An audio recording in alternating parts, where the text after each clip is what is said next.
España. El doctor Luis Manuel Entrenas, que está en línea. Doctor, ¿cómo le va? Un gusto poder hablar con usted. Encantado, Jorge. Muy bien por aquí. Bueno, doctor, a ver, hay varias cosas que le querría preguntar. La primera es si nos puede explicar sucintamente qué es y por qué se da esta segunda ola o este rebrote del coronavirus en Europa. Bueno, el rebrote del coronavirus se da pues porque cuando terminan los confinamientos, termina la primavera, empieza verano, empieza el buen tiempo, empiezan a descender los casos, todo el mundo reanuda la actividad y todo el mundo reanuda la actividad como habitualmente estábamos acostumbrados, salvo los japoneses que se saludan a distancia y hacen reverencias. Nosotros nos abrazamos, nos tocamos, compartimos sitios y lógicamente el virus no estaba extinguido y a partir de ahí ha vuelto a crecer. Ha vuelto a crecer con la perspectiva de que nosotros vamos a entrar en el invierno y el invierno hay unas condiciones climáticas muy favorables para la biología de los virus. No solo el clima en la calle, sino que además invitan a hacer vida en sitios cerrados. Con lo cual la segunda ola estaba mucho más que anunciada. Y ahí vamos, superando en estadística lo que ocurrió en la primera. Doctor, por lo que se conoce hasta ahora, no hay personas que se contagian dos veces, que se contagiaron la primera ola y ahora en la segunda, sino que son distintas personas.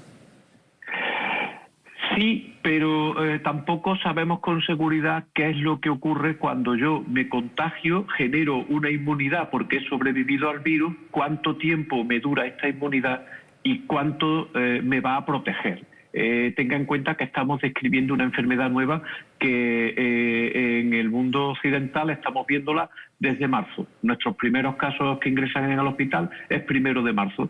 Desde entonces, en poco más de 6 meses, hemos sabido manejarla cada vez un poco mejor, evitar que no tantos enfermos se nos mueran, que no tantos enfermos acudan en la UCI, pero no sabemos lo que ocurre con la inmunidad a largo plazo. Está bien, no sabemos la inmunidad a largo plazo, pero estadísticamente ya tienen datos respecto si en esta nueva ola son gente que se había contagiado o no, ¿eso ya se puede saber? Sí, son casos nuevos, fundamentalmente casos nuevos. El que encuentra un caso de reinfección lo publica y hay muy pocas publicaciones de casos reinfectados. Luego hay que pensar que son casos nuevos y que la inmunidad que tuvimos pues hacia final de primavera y primeros de verano pues está todavía está sirviendo. Doctor, y usted dijo una cosa importante también. Han logrado que muera menos gente de la que se contagia.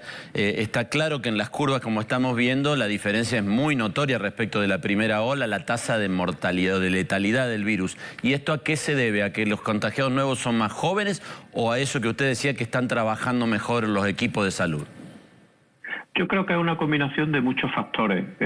Primero, conocemos mejor la enfermedad. Y lo que hacíamos en marzo no lo hacemos ahora. Tenga en cuenta que en marzo todo el mundo dijo cloroquina y le dábamos a los pacientes cloroquina que a la larga se ha mostrado con ser un placebo, pero si me apura, hasta un placebo nocivo, con efectos secundarios. Hoy día los manejamos de otra manera, fundamentalmente instaurando pronto dosis de corticoides, de tal manera que la tormenta de citoquinas, que es lo que hace que el pulmón se inunde de sustancias inflamatorias, la sabemos retardar. Un dato importante y que nuestro hospital ha sido un poco pionero en todo esto es detectar que los pacientes más graves son los que tienen los niveles de vitamina D más bajas. Y formulamos la hipótesis de que si reponemos los niveles de vitamina D, los normalizamos o los ponemos incluso en niveles altos, la enfermedad sería más leve y evitaríamos ingresos en UCI. Eso lo publicamos a final de septiembre y la tasa de reducción de ingresos en UCI, que ya supone un alivio para el sistema, porque, hombre, el sistema sanitario puede estirar las camas y podemos ingresar enfermos en hoteles, como hemos estado haciendo, pero las camas de UCI no se improvisan. Pues la reducción de ingresos en UCI fue hasta 25 veces menor en el grupo tratado. Luego creo que tenemos algunas herramientas, no sabemos matar el virus todavía, pero sí sabemos un poco modular la intensidad de la enfermedad. Ahora, doctor, eso que usted dice de los pacientes más riesgosos si tienen déficit de vitamina D, le hago esta pregunta. ¿Los déficits de vitamina D es una cuestión genética de las personas o por su actividad diaria, qué sé yo, no se exponen al sol, no están al aire libre? ¿Por qué una persona tiene déficit de vitamina D? Mire, no lo sabemos con exactitud, pero se ha comprobado, y fíjese un poco, como antes ha dicho, la Andalucía vieja, donde yo vivo, en pleno verano, los termómetros en la calle marcan 50 grados, o sea, que sol tomamos. La dieta para ingerir pescado azul, en España puede ser uno de los países que más pescado azul se consume del mundo, especialmente en las zonas costeras. Bueno, pues sí sabemos que a final de la primavera, perdón, a final del otoño, primero de final de invierno, primero de primavera, los niveles de vitamina D son extremadamente bajos. Hagas lo que hagas. Y posiblemente, desconozco los datos de Argentina, pero posiblemente eso sea así. Fíjese que ustedes están saliendo del invierno y de un confinamiento. Posiblemente la población tenga los niveles de vitamina D bajos. Y hay que suplementarlo, hay que normalizarlo. Porque la hormona activa de la vitamina D, y en esto genera confusión, porque uno habla de vitamina D pensando que es una pastilla, que tal, o es... No. La vitamina D es una hormona y la hormona activa es el calcitriol y esa hormona tiene actividad que favorece el control de esa tormenta de citoquinas. Favorece también la normalización de la coagulación. Es decir, tiene muchas acciones en esto que hemos visto que es cómo actúa el virus. Entonces, nosotros formulamos la hipótesis que suplementando con un metabolito de la vitamina D, que es el calcifediol, digamos en la forma anterior a la forma activa del calcitriol, que es lo que ejerce el aspecto, pues normalizando los niveles con calcifediol en los enfermos que ingresaban, eso se obtiene muy rápidamente y hemos visto que es crítico, hay que hacerlo en los primeros días de ingreso, en las primeras horas de ingreso, si me apura, con un tratamiento que es barato, inocuo y por vía oral, y reúne todas las características para poder normalizar un poco a los pacientes. Ya sabíamos de tiempo, con metaanálisis, que es un poco la prueba de que hay ensayos clínicos realizados y con resultados importantes, que las enfermedades víricas en general y las enfermedades víricas respiratorias en particular afectan más a estos pacientes que tienen los niveles de vitamina D bajos. Bueno. Pues estamos intentando cuadrar esto y lo que publicamos fue un ensayo piloto con pocos pacientes, pero que ese enorme porcentaje de diferencia entre los que necesitaron cuidados intensivos y los que tomaban vitamina D y no iban a cuidados intensivos hace que sea muy valioso. Ahora mismo estamos ahí en España al menos 2 ensayos clínicos tratando de replicar esos resultados. A lo mejor no son tan espectaculares como eran al principio, porque ya les digo que nosotros enfrentamos el calcifediol con un placebo que era la cloroquina. Hoy día sí tenemos otros tratamientos, pero la intuición nuestra es que esto funciona y que es barato y que no causa efectos secundarios importantes. Pero una cosa importante, antes de que la gente se lance a comprar vitamina D a la farmacia, es un fármaco sujeto a prescripción médica, claro. Siempre por control médico. Claro, que la gente no ande desesperada comprando por su cuenta. Lo aprovecho, doctor, para hacer esta pregunta. Usted mencionó recién a Japón, que se saludan a distancia. Es difícil entender, bueno, yo no soy médico, pero me cuesta entender, sí leo mucho las curvas en el mundo, etcétera, etcétera. ¿Por qué razón Europa y América han tenido muchos casos de coronavirus, muchas muertes por coronavirus, y Asia no? O sea, ni muchos casos comparado con Europa y América, ni muchas muertes, y ahora tampoco tuvieron una segunda ola ni un segundo rebrote. ¿Esto es por qué? ¿Porque el virus en Asia es más débil que en el resto del mundo? ¿Porque los asiáticos tienen una inmunidad producto de que andan dando vuelta a otros coronavirus? ¿Por qué puede darse esto? A ver, no lo sé con exactitud, pero dése cuenta un poco la forma de vida que tenemos tan diferente. Yo añadiría que incluso afortunadamente, ¿no? O sea, el contacto físico, lo que nosotros tenemos, ¿usted concibe ir a un bar y encontrarse un amigo y saludarlo de lejos inclinando la cabeza? Jamás. Tenemos otro tipo de contacto. Desde luego no hay descritas cepas mutadas del virus con mucha mayor agresión, mucha mayor agresividad, salvo lo que ha ocurrido recientemente en Dinamarca de una cepa de bisones que ha saltado a humanos y por eso están extinguiendo los bisones que estaban en cría, en cultivo para pieles en Dinamarca, ¿no? Pero no, puede ser un poco el tipo de vida que llevamos, ¿no? Fíjese un poco Argentina, España, cómo somos. O sea, ponga a la gente en la calle, mézclelo, posiblemente sea ese el valor que tiene. Tenga en cuenta también una cosa, si por Asia entendemos China, que es el país más grande asiático, porque el resto podemos también atribuir, oye, ¿qué estadísticas tiene Afganistán? No lo sé, no lo sé.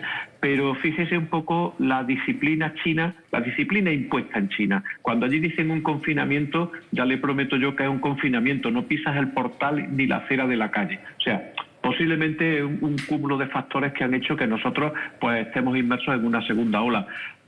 No me gustaría estar en el pellejo de los que están dirigiendo esto, porque si toman una decisión es mala, si toman la contraria también es mala. O sea, es muy complicado manejar la situación. Está bien. Bueno, doctor, la última pregunta que le quería hacer, el último tema que quería tocar con usted, si fuera tan amable. Las vacunas. ¿Cuál es la opinión que usted tiene de las vacunas? Digo porque ahora en Argentina el gobierno anunció hace poco que va a comprar no sé cuántas dosis, o 25 millones de dosis de la vacuna rusa, una vacuna que todavía está en experimental como todas las demás. ¿Cuál es su opinión en general? Mire, si le pregunta a un político, le diría que esto está aquí en 2 meses y que va a ser la salvación. Si le pregunta a los científicos, le dirán calma. Conseguir una vacuna que sea fiable, que sea segura, que genere un nivel de anticuerpos importante, que sea duradera, porque si yo me voy a tener que estar poniendo una vacuna, una dosis cada 3 meses, pues en fin, voy a tener que comprar mucho más de una dosis por cada habitante. Y que a la larga muestre que haya una inmunidad de rebaño, es decir, que haya una gran inmunización en la población, que estemos el 70, el 80% de la población con anticuerpos frente al virus para evitar la expansión. Eso sería una vacuna que funcionara. ¿Qué ocurre? Pues mire, creo que para esa vacuna lamentablemente quizás sea más tiempo del que nos están diciendo en todos lados, porque también a nosotros nos están diciendo dentro de muy poco. Yo creo que eso es verdad que hay que tener calma y ver cómo funcionan también, porque estamos dando el salto de la investigación a la práctica clínica en cuestión de meses y nadie que conozca cómo funciona el sistema y cómo se genera un nuevo fármaco sabe que esto es así, esto lleva más tiempo. Es verdad que el desarrollo de investigación que ha causado el coronavirus no ha sido conocido hasta ahora. Las publicaciones sobre coronavirus, había días que en el PubMed, que es el sitio donde están las publicaciones científicas mundiales, se disparaba pero día a día. Pero tener una vacuna segura y que funcione creo que puede que nos lleve más tiempo. Es verdad que si aparece y es la primera esperanza nos vamos a agarrar a ella como un clavo ardiendo, pero que nadie piense que va a ser ponernos la vacuna y normalizar esto. Creo que nos queda todavía una temporada de usar mascarillas, de tener los estadios de fútbol vacíos, de ese tipo de cosas. Posiblemente permita una relativa actividad económica, porque tengan en cuenta que si nos encerramos todos en casa, esto está muy bien, nos salvamos del coronavirus, pero nos morimos de hambre. Luego, creo que hay que conjugar las dos cosas y por eso le decía que no es fácil estar en la piel del que tiene que tomar decisiones. Clarísimo, doctor. Le subrayo una sola cosa para terminar. El otro día, charlando con un investigador de la Academia de Ciencias rusa, sobre el tema de la vacuna rusa en particular, él aportaba un dato que yo la verdad que no había visto, una mirada que yo no había visto. Él dice, bueno, esos procedimientos para aprobar una vacuna y para que la vacuna sea segura son en circunstancias normales, dice. Pero esta no es una circunstancia normal, dice. Esta es una circunstancia extraordinaria y por lo tanto dice hay que tomar medidas extraordinarias y, decía él, no es que yo lo comparta, pero se lo transmito, hay que correr más riesgos que en otros casos. ¿Cuál es su visión? Correcto, es así. Tenga en cuenta que, por ejemplo, en España, en el pico de la pandemia de marzo, morían más de 900 personas todos los días. Somos alrededor de 47 millones de habitantes. Ahora mismo estamos, las cifras de ayer o de antes de ayer son alrededor de 300 algo, 360 o por ahí. Y la curva está increciendo. Luego es verdad, aquí hay que tomar medidas desesperadas. confinar a la población y meterla en su casa sin que salga, y privándole de todas las libertades. Esto es una medida desesperada. Luego posiblemente la vacuna entre en eso. Precisamente por eso, pues también tenemos que tener en cuenta que a lo mejor el funcionamiento de la vacuna no es como el de la viruela, que me la pongo y extingo el virus. Por eso decía que con las vacunas, como ponéis, es verdad, hay que tener un poco de calma. Las vamos a tener pronto, van a funcionar, pero posiblemente no sea todavía esta generación de vacunas la panacea. Haya que ir perfeccionándola y tengamos que seguir aprendiendo a convivir con el virus. Doctor, le agradezco muchísimo, primero, la gentileza de atendernos, después la claridad conceptual con la que nos ha explicado todo. Le mandamos un abrazo grande. Igualmente, Jorge, por allí, a la Córdoba paisana de nuestra. Un abrazo.